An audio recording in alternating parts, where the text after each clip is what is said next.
สวัสดีครับวันนี้นะครับเราจะมาทำการเล่นนะครับไม่มีอะไรทำนะครับโดยการเอาแคทลดเสียงนะครับมาเจาะรูนะครับ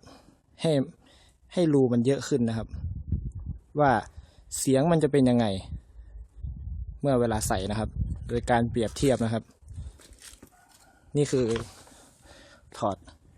แคทออกเรียบร้อยแล้วนะครับ ว่าเสียงตอนไม่ใส่แคทมันจะอัปรีแค่ไหน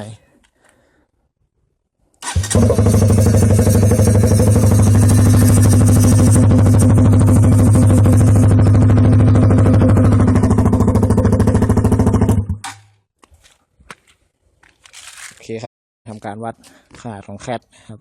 ซึ่งตัดมาไม่ตรงนะครับ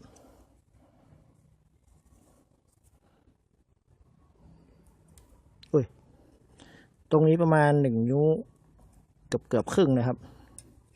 ตรงนี้1 นิ้วครึ่งแต่ด้านที่ยาวนะครับรวมๆ2 นิ้วโอเคลองใส่ใหม่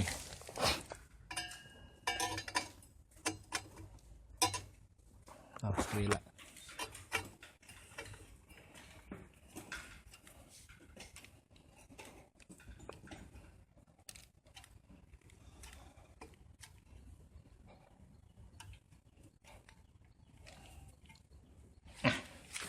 ทดสอบเสียงแค่อีกครั้งนะครับ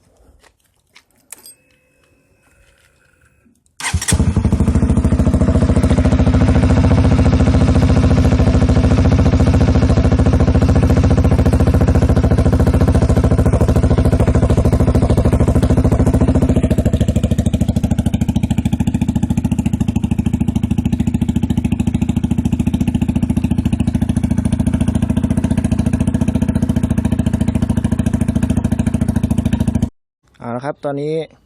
เราก็เอามาประกบกับท่อนะครับว่าเสียงมันจะเป็นยังไงว่าเราเจาะรูมันเพิ่ม